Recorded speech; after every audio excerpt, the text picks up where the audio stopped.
On the salary hike issue, Secretary Coloma assured that the administration continues to find ways to solve the financial requirements of government personnel. Coloma said the president has stated that there is a need for a big amount of money to come up with a new salary standardization law. Inihayag ang saloobing ito at makailang ulit na ring tinugon ni Pangulo at ng pamahalaan na kailangan yung malaking pananalapi para magpatupad ng isang salary standardization law na karagdagan dun sa mga naunang batas hinggil dito.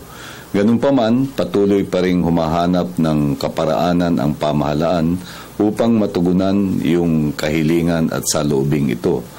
Isa sa mga paraan na tinutugunan ito, bagamat partial at hindi naman ganap, ay yung pagpapatupad ng performance-based bonus o pagkilala sa mahusay na pagganap sa tungkulin ng mga outstanding government employees.